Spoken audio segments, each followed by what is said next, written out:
जवाब में आपको खुशामदीद कहते हैं। ये देखें जी, टूल प्लाज़ा आ गया है विगोवाल का। ठीक है, ये जी विगोवाल का टूल प्लाज़ा है।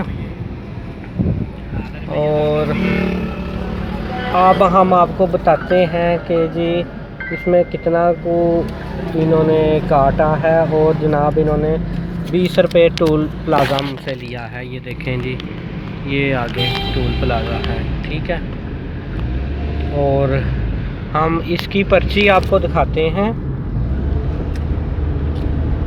ये देखें जी, ये इसकी पर्ची है।